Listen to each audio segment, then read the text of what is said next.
Poštovani pratioci i prijatelji, ovo je nova emisija i krenuo sam redom od komita četnika koji su vojevali u staroj Srbiji, Makedoniji i svuda vreme Prvog svjetskog rata. I ovo je emisija o vojvodi Jovanu Stojkoviću Babunskom. Ali pre nego što počnemo o tome, želeo bih ne da samo reklamiram, nego da preporučim knjigu o Novaku Grebostreku, mog velikog prijatelja Dalibora Vukića.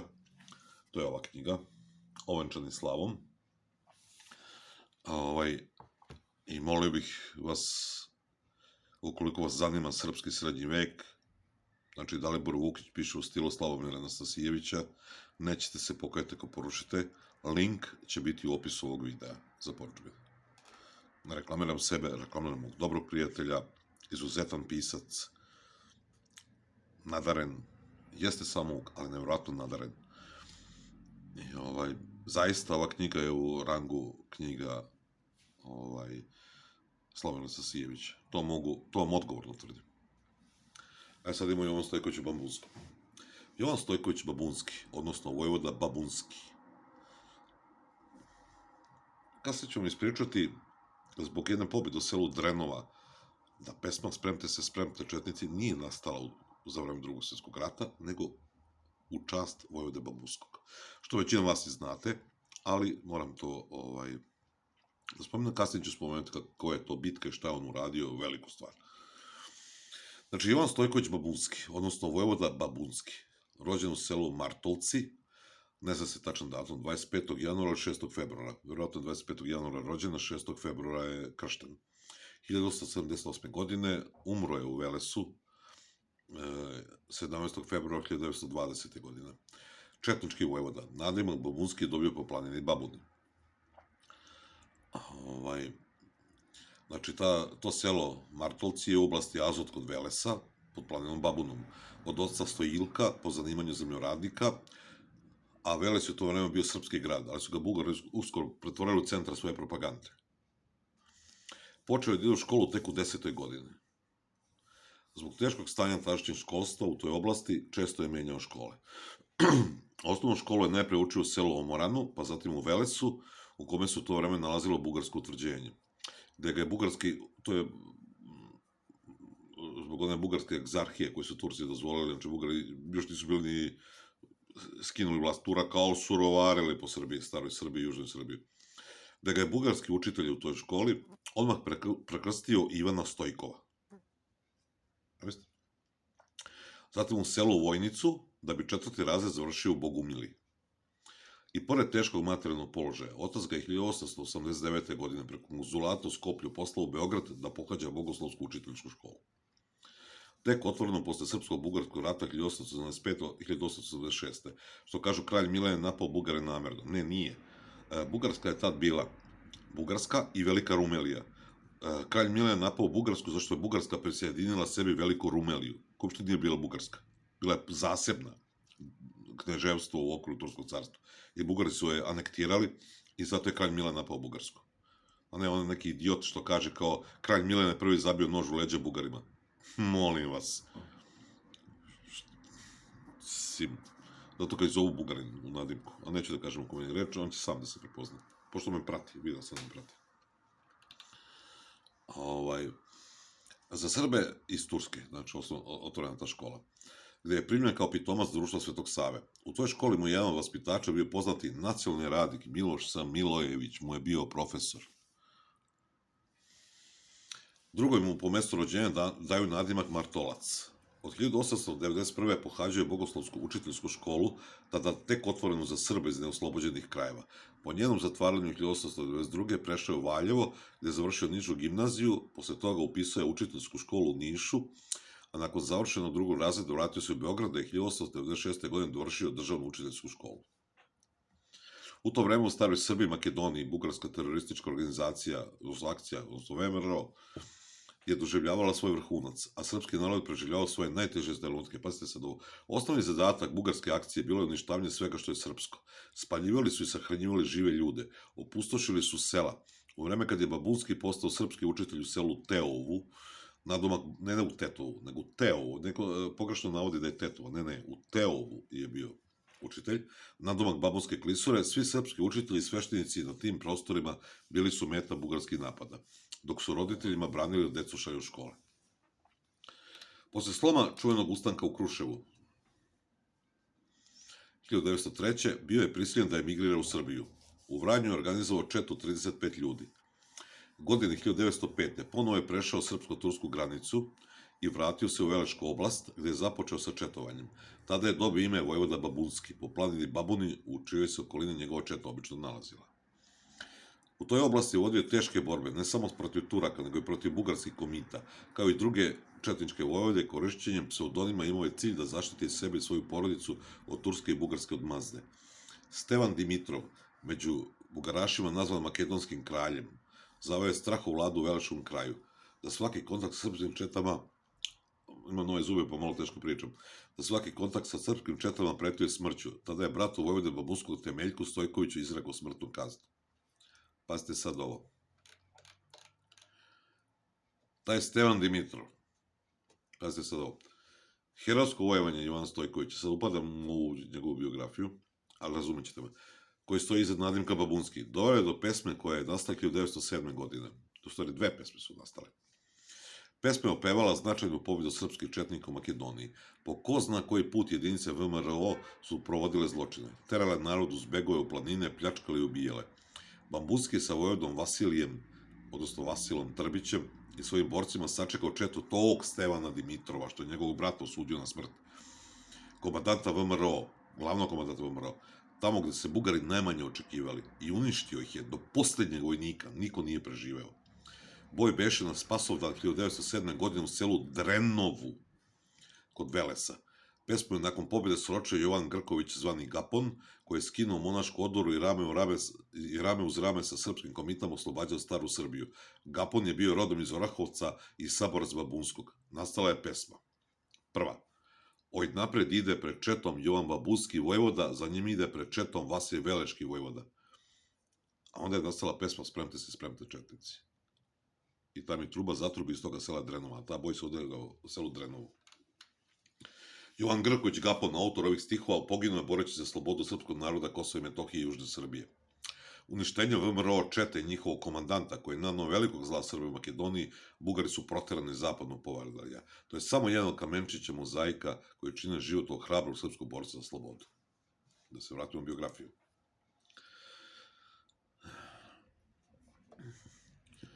Uz druge vojvode, Gligora Sokolovića iz okoline Prilepa, Trenka Tujanovića. Ja sam gledao jedan nadgrobni spomenik u Makedoniji. Porodična grobnica. Petrović, Petrović, Petrović, Petrović, Petrovski, Petrovski, Petrovski. Zamislite.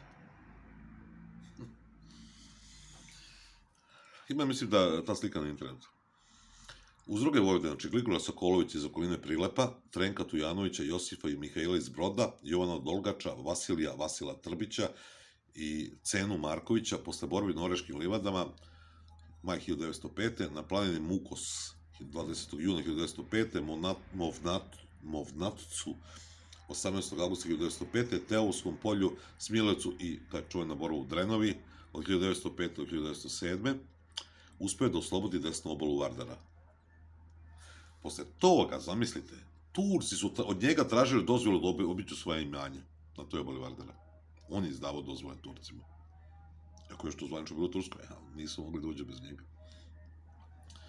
Koristio je gerilski način borbe protiv neprijatelja. Bio je najuspešniji vojvoda koji je najviše vremena provodio na terenu. Kao učitelj je rešio da oslobodi srpstvo, nije hteo. Učestvovao je najviše borbe i uvek pobeđivao. Posebno ga hvalio šef gorskog štaba Pavle Blažarić Bistrički, u sela koje su komita pokušali da bugarizuju. Ponovo je vodio srpsku crkvenu školsku organizaciju. Znači, crkvenu i školsku organizaciju kao učitelj. Nije odostao od borbe ni kad su mu Bugari uhvatili ženu i mučili je. Evo me, kumovi idu, zamislite kad se kod mene čuje ovoliko kako kupuju staro gvožđe akumulatora. A ja nema red nečega da žive, brate, šta je. Ali imate sad te jake zvučnike, haos, milicija ih jurne može da zaustavi, brate. Znači, uznemiruju ljude. Ljudi rade treću smenu, oni ujutru u 9 kupuju akumulatore. Kumulatori i brojleri. Posle mladoratovske revolucije i donošenja Hurijeta, Turskog ustava iz 1908. godine, kojim je objavljeno opšte pomirenje i garantovana ravnopravnost svim građanima Turske, vojvoda Babunski je neko vreme prekinuo četovanje. Raspustio je četnike i sišao s planine, nastao sa prosvetnim radom. Međutim, Turci mu nisu mogli oprostiti što je bio četnički vojvoda. Naglašavam, to nema veze sa četnicima u Drugom svetskom ratu. I to nisu bili četnici u Drugom svetskom ratu, to je bila jugoslovenska vojska u otadžbini. Septembra 1909. stupio na snagu zakon o suzbijanju četničke akcije u rumelijskim vilajetima. To je ta Rumelija koju su Bugari prisajedinili sebi. Zato je počeo rat kralja Milana. Njime je mladoturska vlada dala najšira ovlašćenja vojsci i policiji, a sva odgovornost je padala na seljake iz sela u čijim su atarima pronađene čete. Donošenjem ovog zakona započeta je akcija obezglavljivanja hrišćana, jer je pod udar zakona mogao da potpune svaki viđeniji Srbin, Grk ili Bugarin.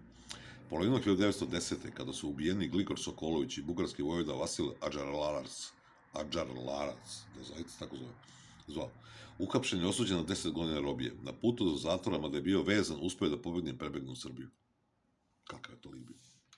Pa pričao sam u prošloj emisiji o Vojinu Tankosiću kako je Jovan Babunski zajedno sa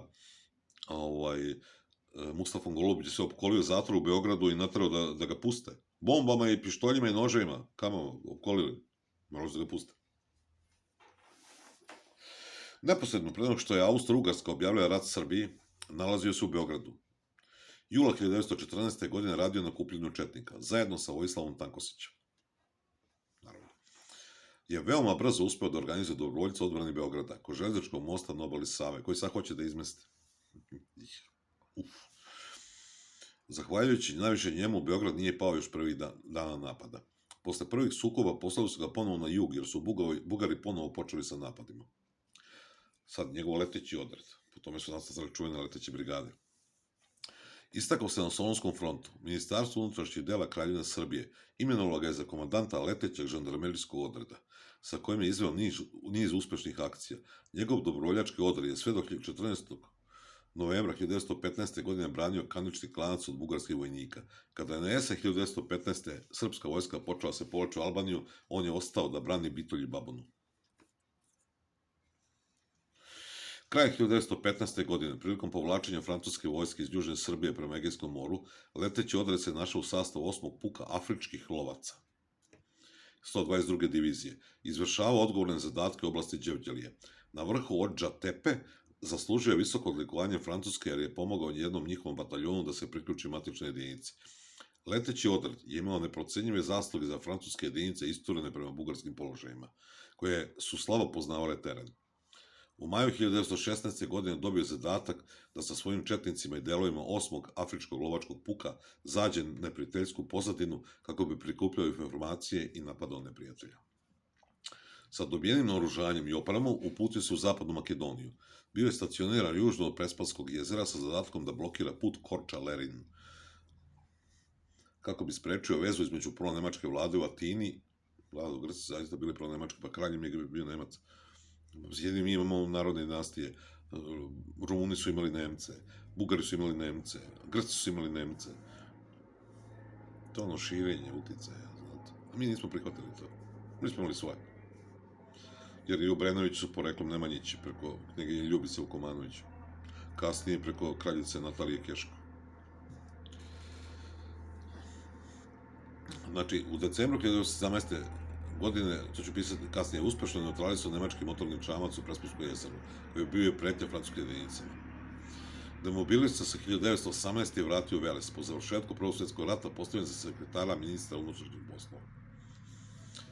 Dobitnik je najviši srpski i francuski vojni odlikovanja, kao što su Karađorđeva zvezda sa 4 mača, francuski ratni krst sa 3 palme, zlatna medalja za hrabrost sa 2 legije časti, spomenice 1913. ruski krst Svetog Đorđa 4. stepena i 2 medalje 4. stepena. Prestolonaslednik Aca Nosonja ga je proizveo u čin poručnika, znači poručnik, drugog generala da ga proizvede. Zato je Stjepan Sarkotić iz kapetana Avanzovu generala, pukovnika. Ali eto, Babunski nije mogao. Zašto je Srbin? To je Aca Nosonja uradio, koji je izbrisao 2 srpske kraljevine sa lica zemlje. Crnogoru i Srbiju. Bio je poznat kao veoma skroman, bez hvalisanja, ne tražeći nikakve nagrade. Sve zadatke izvršavao bez pogovora. Narod ga je voleo kako iz njegovog kraja, tako i svi oni koji su dolazili u kontakt sa njim, a zbog izuzetne hrabrosti i inteligencije je pevao pesme o njemu.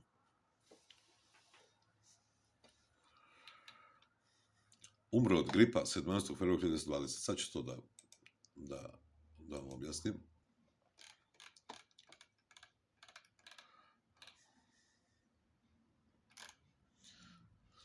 Njegova čuvena izjaka.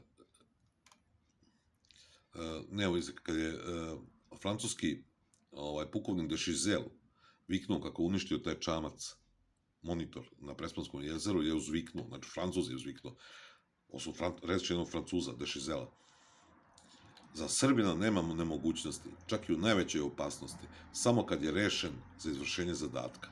Za ovaj podvig vojvoda Babunski je primio od Francuza medalju ratnog krsta sa palminom grančicom. Znači, po svršetku Velikog rata, ovenčan slavom, vratio se u Veles, gde je 17. februara 1920. godine umro od čuvene španske groznice. Pored ove uobičajene priče za javnost, postoje sumnje da su ga poraženi Bugari otrovali. Izjava njegovih direktnih potomaka su ga Bugari otrovali. Pošto se rat uveliko završio, trebalo je stvarati miroljubive odnose sa doskorašnjim protivnicima. Zamislite, Aca Nosilj. Tako da je ondašnja naša vlast tu istinu zataškala. Naravno, šta će Aca Nosilj da zataška, ubio se, a zato Stjepan Sarkotić iz kapetana avanzuju pukovnika. Zamislite. Kasnije avanzuju generala kog Ustaša. Udruženje rezervnih oficira i ratnika podiglo mu je skroman, ali lep spomnik u Velesu, u vidu granitnog zarobljenog obeliska na kome je orao sa raširenim krilima, a na sredini oval sa njegovim portretom, otkriven 29. oktobra 1924. godine. Na otkrivanje, kao i na sahranu, došao je izaslan, ne Aca Nosilj, došao je izaslanik regenta Aleksandra, kasnije kraljevi jedinitelji. Ne znam zašto ga zovu. Čovjek nikad nije krunisan za kralja. Ljudi, ispitajte to. Aleksandar Karađorđević nikad nije imao krunisanje. To je fakt istorijski. Bugari su po svršetku aprilskog rata 1941. uništili spomenik, a Vojvodin grob raskopali, kosti rasuli. Slično kao što su učinili sa srcem Arčibalda Rajsa na Kajmakčalanu. Dok je vojvoda Jovan Stojković Babunski vojevao u Velikom ratu, bugarske vlasti su za vreme njihove okupacije Velesa Vojvodinu suprugu Radmilu uhapsili, a najmlađu ćerku, dvogodišnju Zoricu, izboli bajonetima. Dvogodišnju. To su Bugari. Imaju veze s Hrvatima. Kan Kubrat, Hrvat. Kan Kubrat ima ćerku, sestre Tugu i Bugu, a ovaj Hrvat imao Tugu i Vugu. Zato se oni vole dan danas, znate. Što bi rekli kaže, kad sam se već setio njega, on je to izgovorio, pa da mu čestitam rođenje ćerke Raletu Damjanoviću u 70. godini. Nema veze, nek je živo i zdravo. I od srca čestitke. Pitao jednog čiču u Srbiji, šta kad nas svi napadno, šta da radimo? A on kaže, sinko, samo udri po Bugarima, nikad nećeš pogrešiti. Onda, nešto starija ćerka Natalija, rođena 1904. udata Vasić, završila je medicinu i radila kao beogradski lekar. Umrla je u dubokoj starosti. Svi Babunski izuzev slavnog osnivača počivaju na novom groblju u Beogradu.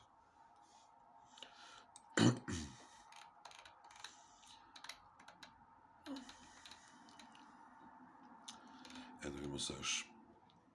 Kaže, nije ga hteo metak, ali ga obori španski grip. Znači, to sam već ispričao, ali svi govore da su ga Bugari otrovali, znači to njegova uža familija govorila, da su ga Bugari otrovali. Četnička vojvoda Babunski, znači živo 42 godine, šta je uradio čovjek sa 42 godine? Simo, nevjerovatno. Kažu da je sahrana njegova bila jedna od najvećih u istoriji Južne Srbije. Narod je došao sa svih strana da da počast svom junaku.